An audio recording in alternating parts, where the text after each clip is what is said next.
I think it's fair to say you're probably not going to see the Grand Championship featured in a way that it has been maybe in past iterations. That bump on the ring apron made me very nervous. And I've talked to both of them, and I think that both have legitimate gripes with how their perception of how this has been handled. Hello and welcome to WrestleTalk Insider, WrestleTalk's new series covering the wrestling world outside WWE. And the WrestleTalk Insider is none other than New Japan's color commentator, my personal favorite commentator working today, and the co-executive vice president of Impact Wrestling, Don Callis, a man uniquely placed in the wrestling world to give us the inside scoop on behind the scenes happening. We're not going to have him on the screen there, are we? I don't want to speak to Don like he's out the corner of my eye. This isn't someone watching a match backstage in WWE. I don't know, I thought we could do like a split screen thing or something. Let's begin, Don, with Impact and Austin Aries winning yet another title belt, the Grand Championship on last week's episode. What's the reason behind putting so many belts on Austin? I felt and we felt that there was a lot of belts in Impact Wrestling, and I'm a believer in less belts, more value. So the Grand Championship was something that I think the round system was something that some people liked, some people didn't, but I just felt like, and I think the creative team all felt like we needed to kind of consolidate things. And so Austin had been going around winning belts, and some of them in the UK. And so what a great way to further that angle with Austin Aries being kind of a global, globe-trotting champion, collector of belts, and so that's why we did it. And Austin's been a tremendous representative of Impact Wrestling, as you know. He's gonna have to start using a shopping trolley to carry all those belts around.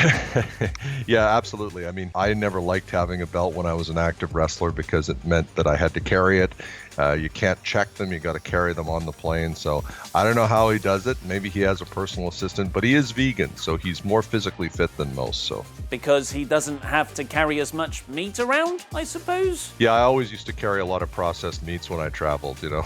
It's very important. So is the long-term plan to phase out the Grand Championship then? You know, I think that's certainly what people have speculated. I don't see it being our feature belt. I see our feature belt being the world title, and I see the X Division as something that has a lot of value for us. So I think it's fair to say you're probably not going to see the Grand Championship featured in a way that it has been maybe in past iterations of Impact Wrestling. And as we kind of try to put the focus on our world champion and our X Division champion and our tag champions. Austin Aries isn't just winning belts in Impact, he's also turning up and gunning for them in other promotions, most notably at Ring of Honor's 16th anniversary show, where he challenged Kenny King for the TV title. What do the behind-the-scenes conversations look like to make that sort of thing happen? I think that Impact Wrestling has been breaking the traditional paradigms and the old school wrestling insular mentality that has been prevalent in wrestling offices for probably a generation, where this idea that we own the talent, we don't let them do what we don't want them to do, we don't let them appear on other people's television, etc. We think we've moved way past that with respect to the freedom of creativity, the freedom to keep your intellectual property when you leave. So the idea, we're very open to working with just about anybody. It's all very well and good to have independent contractors go out and work for other promotions, but there must be something in the back of your mind where, I don't want our world champion to lose on another promotion show. You know, I think that as much as we break paradigms and start to blaze new ground, there's always going to be that bit that you're still a business. You have to protect your assets. So, you know, no sane business person is going to go in and say, here's my world champion, let's have him wrestle one of your opening match guys and have him lose. No one's going to do that. So there has to be some business intelligence and some strategy wrapped around it. But I think a lot of promotions are coming around to our way of thinking, which is, look, let's take a new age approach to this. Let's not get caught up in, well, my guy can't wrestle your guy because if he sells for your guy, then that means this. I think we're frankly way past that, and we get to a situation where with Lucha Underground certainly versus Impact, it's almost that DC versus Marvel kind of comic book environment where people are very excited, like, okay, who's going to win this little mini World Series here? So, or World Cup in your case. So I think it's exciting stuff. Another promotion that you have close ties to personally is New Japan, and there hasn't really been much talk of an Impact New Japan working relationship yet, but surely that's got to be the next big one you want to work with. We're like anybody else. We would love to work with New Japan. We'd love to work with Ring of Honor, Lucha Underground, all of these groups. But what we've said as a creative team is, look, we have to get our own house in order. Let's make our own Kenny Omega. Let's make our own Okada. Who are those new talents that you want to build up as the next Omega? Our top 6 or 8 is, I'll put them up against anyone, including New Japan. You got Sami Callihan, who's probably the hottest guy in the business right now on an independent level. Everyone's talking about Sami. He's getting a lot of heat, a lot of old school wrestling heat. Alberto El Patron, a tremendous 5-tool player, a total stud in the ring. Johnny Impact, Matt Sydal, Brian Cage, Moose, Eddie Edwards, who unfortunately had the incident with Callihan, but it's actually, I think, lit a fire under Eddie Edwards, and we're seeing a different Eddie Edwards than we've ever seen. You brought up Sami Callihan and Eddie Edwards there, and that is an uncomfortable angle to watch. I've read some interviews with Eddie Edwards. I don't know how much of it he's playing up, but he's saying that he's angry with how Sami Callihan has dealt with it. He's not angry about the incident happening. He's more frustrated with how Sami has handled himself since. I guess I see both sides of it. I see where if I were in Eddie Edwards' shoes and I saw Sami Callihan selling t-shirts that say, I just broke your face, or I just broke your eye, or whatever he's got out there. He's got a few t-shirts. Sami's monetizing this incident, and Sami is saying, I'm not sorry. Sami's very old school, and so is Eddie.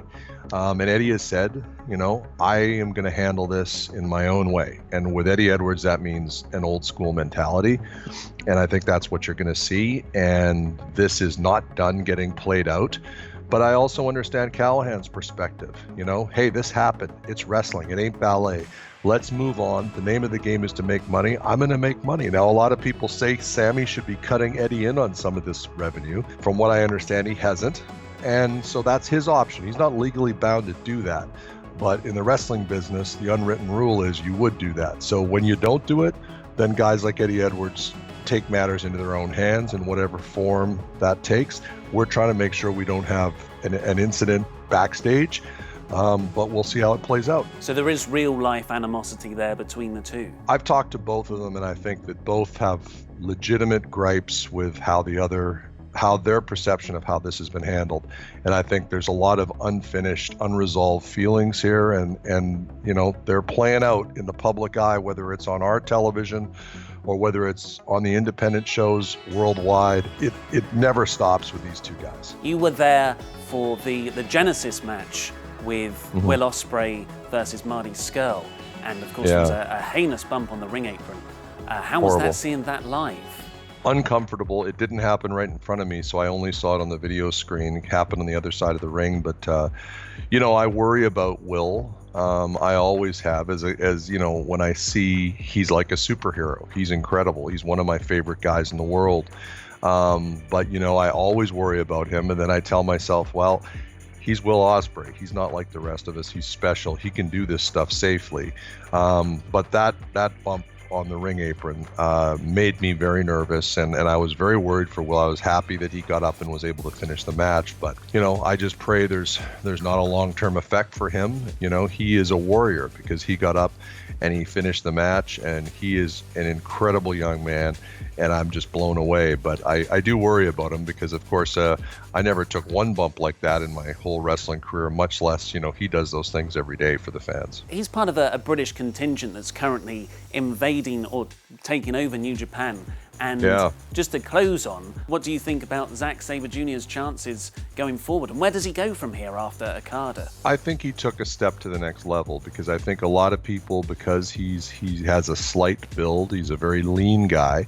I think a lot of people thought, oh, what is he? Is he a junior heavyweight? Is he kind of a gimmick guy because of the holds, but he's too small? I think, he went in there and he dominated Okada for much of that match, and he put on a wrestling clinic. And I mean, you're talking about a promotion that boasts some of the best wrestling in the world, and Zack Sabre took everyone to school. You're asking, what does the future hold? I think he's probably a future Intercontinental Champion in New Japan. Whether he takes that final step to the world belt, that's a whole other thing, because you're talking about guys like Tanahashi, Kenny Omega, and Okada. Well, thank you very much for joining us in this first of hopefully many. Absolutely, and so excited to be, coming to the UK with Impact Wrestling. Catch us on 5 Spike, and catch our Twitch channel as well, and catch us when we come to the UK, because Impact Wrestling will invade the United Kingdom, if only because I like to get out for a couple of pints. I'll buy you one at least. Lovely. We're going for a drink. He's gone now. You can't take that away from me. He's gone. But he did say that effectively that we're gonna go for drinks when he comes over. So like me and Don Callis we're like best friends now. I think. I'm pretty sure we're best friends. So it's gonna be me and Kenny Omega and Chris Jericho, and we'll just have sleepovers and talk about our favorite comics and stuff. WrestleTalk Phase 2 is going to be great. But in the meantime, click the videos to the left to catch up with the latest WrestleTalk news, and why not view our WrestleMania 34 predictions ahead of the big show. I've been Ollie Davis, he was Don Callis, and that was the WrestleTalk Insider.